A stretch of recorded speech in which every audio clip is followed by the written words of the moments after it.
우리가 이제 제일 처음에 이 넥스트 레벨 팀이 되려고 정보를 처음에 교환을 해야 되는 걸 알았고, 공유를 해야 된다는 걸 알았고, 두 번째는 경계를 설정을 해야 되는 거, 그렇죠? 세 번째는 팀워크를 만드는 거에 대해서 생각을 해봤어요.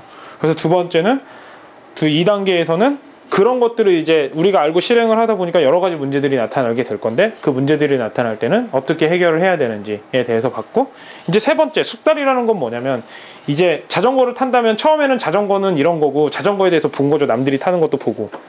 그 다음에 두 번째는 넘어지면서 배우는 거죠. 세 번째 숙달은 뭐냐, 자전거를 두 손 놓고 타기도 하고, 음악 들으면서 타기도 하고, 딴 데 쳐다보면서 타기도 하는 거죠. 뭐 보드도 그렇겠죠. 자, 이제 이 기술을 숙달을 시켜야겠죠. 이게 세 번째 단계예요. 보시면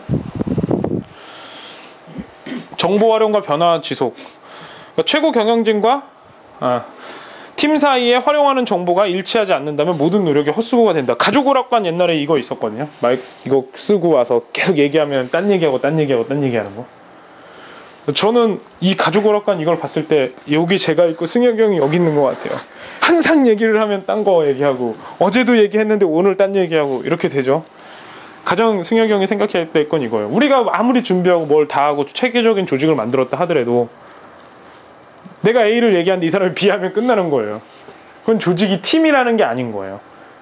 그럼 어떻게 해야 되냐, 적고 다시 보여주고 이게 맞는지 보고, 적고 이게 맞는지 보고 계속 해야겠죠. 그리고 서로 많이 질문해야겠죠. 나는 지금 틈나는 때마다 나 지금 이거 하고 있다는 거 알려줘야겠죠. 또 전 틈나는 대로 물어보고, 이렇게 하면 되겠죠. 이 방법밖에 없는 것 같아요. 그러다가 이제 척하면 척이 되겠죠. 옛날에 그 고사에 그런 말이 있어요. 그 어떤 사람이 도끼로 수염을 깎는 사람이 있었대요. 그래서 막 이렇게 도끼로 이렇게 휘두르면 수염이 다 깎이는 거예요. 그래서 너무 신기하겠죠. 그렇게 있다가 어느 날 이제 왕이 그 도끼로 수염을 깎는 사람이 있다니까 너무 신기한 거예요. 그래서 불렀어요. 내 앞에서 이제 수염을 한번 깎아보라고. 근데 자기는 더 이상 도끼로 수염을 깎을 수가 없다고 얘기를 한 거예요. 왜 그러냐, 뭐 손 다쳤냐, 손 다친 게 아니고 뭐 정신적으로 이상이 있냐, 그러니까 그것도 아니라고. 도대체 왜 못 깎냐 하고 물어보니까 그 도끼로 수염 깎는 사람이 뭐라고 그러는 줄 아세요? 내가 도끼로 수염을 깎을 수 있었던 건 내 친구가 가만히 앉아 있을 수 있는 그 사람이 있었기 때문에 내가 깎을 수가 있었다.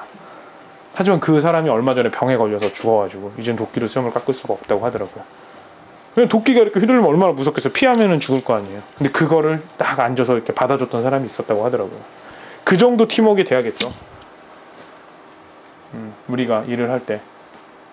그러기 위해서 우리가 개인적으로 만나기도 하고 얘기도 많이 하고 그렇게 하는 거죠. 그렇죠? 근데 이걸 악용을 해서 개인적으로 만나고 이런 건데 잘하려고 하는데 막 하고 이런 거에 신경을 안 쓰고 이러면 안 되겠죠. 한 명만 막 하면 되는데 가족까지 막 하고 막 친구까지 막 하고 이러면 더 안 되겠죠. 그렇죠?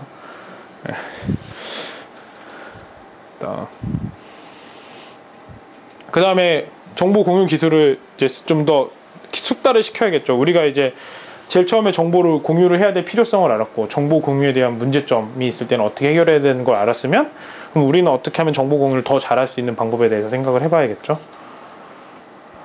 보면은 제일 처음에는 그거예요. 쓸모없는 자료들은 빨리빨리 안 하는 거. 예를 들어서 저번에 크게 한번 승질낸 적이 있었죠. 가서 우리가 어떤 제품을 사는데 그 회계 자체가 무슨 워드로 만들어가지고 무지하게 시간이 길었죠. 이걸 보자마자 바로 고쳐야 되죠. 왜냐면 쓸모없는 거니까.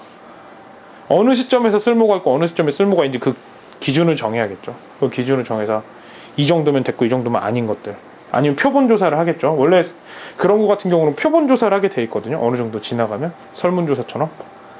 그래서 표본 조사를 하거나 이런 식으로 갔어야 되는데 그 쓸모없는 자료를 수집을 안 한 거예요. 보통 일을 위한 일들이 많아가지고 방만해지는 거거든요, 조직이. 그래서 어떤 게 쓸모가 없는 건지에 대해서 찾아봐야 돼요. 그 다음에 이제 신뢰가 중요하죠. 이 사람이 이 말을 했는데 저 사람이 맨날 딴짓만 하고 맨날 마음가짐이 너무 이상한 거 같고 자꾸 딴소리만 하니까 또 무슨 정보를 주는데 못 믿겠는 거예요. 이러면 시간이 많이 걸리죠. 무조건 믿어야 되는 거죠. 어쩔 수 없죠, 같이 일하면은. 근데 만약에 못 믿고 이 사람이 불성실하다, 그럼 일을 안 해야 되는 거예요. 그 사람하고 일을 하는 게 아니고, 이 사람이 일을 잘하고 못하고가 중요한 게 아니고 이런 마음가짐이 있냐 없냐가 중요해요. 왜냐면 신뢰가, 이 사람이 일을 잘해서 정보를 갖다 줬는데 내가 이 사람을 못 믿어요. 그럼 이 일이 의미가 있을까요? 없죠. 그래서 가장 신뢰가 중요한 거예요, 일보단.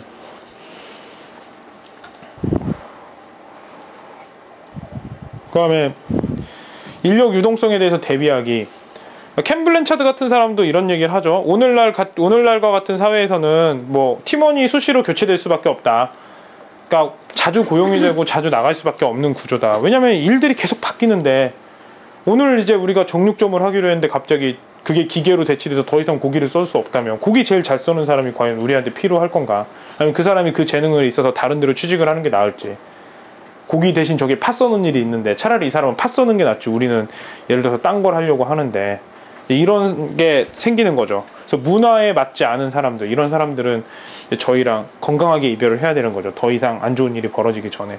수시로 이런 일이 있고, 그 다음에 이게 아마 우리가 또 해야 될 숙제일 것 같아요. 내부 사람들이건 외부 사람들이건, 그러니까 우리가 여러 가지가 있다면은 그 팀의 문화가 달라요. 그러니까 어떻게 보면 우리가 청량리에 가면은, 청량리 연구소에 가면 느낌이 다르죠. 또 여기 오면 여기 온 대로 좀 루즈하고 그런 느낌들이 있어요. 그건 거기에 고유 문화거든요. 우리는 그 문화를 가면 맞춰줘야 돼요. 여기 있는 문화를 가지고 거기를 가면 안 되는 거고. 그렇죠? 그리고 이제 우리가 새로운 사람들을 이번에 우리가 다음 주 정도에 만약에 새로 맞이하게 된다면 이런 것들을 문서로 정리를 좀 해놔야 돼요. 우리 회사는 좀 이런 회사고 오면은 좀 이런 것들을 좀 설명을 자주 해줘야 되죠. 이게 많이 필요한 것 같아요. 그 다음에 그런 것들이 이제 업무하고 기법, 신념들을 일목요연하게 정리한 그런 문서가 좀 필요한 것 같아요. 이 문서도 역시 형태 씨랑 저랑 승혁이 형이 좀 만들어야 되지 않나. 정선 씨랑. 그래서 이런 문화들을 정리를 해서 스터디는 어떻게 참여하는 거고 이런 것들이 다 필요할 것 같아요.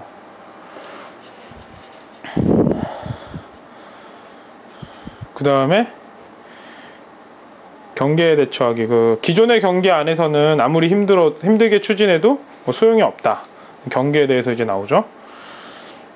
올바른 의사결정 내리기. 그 올바른 의사결정은 어디서 나오는 거냐?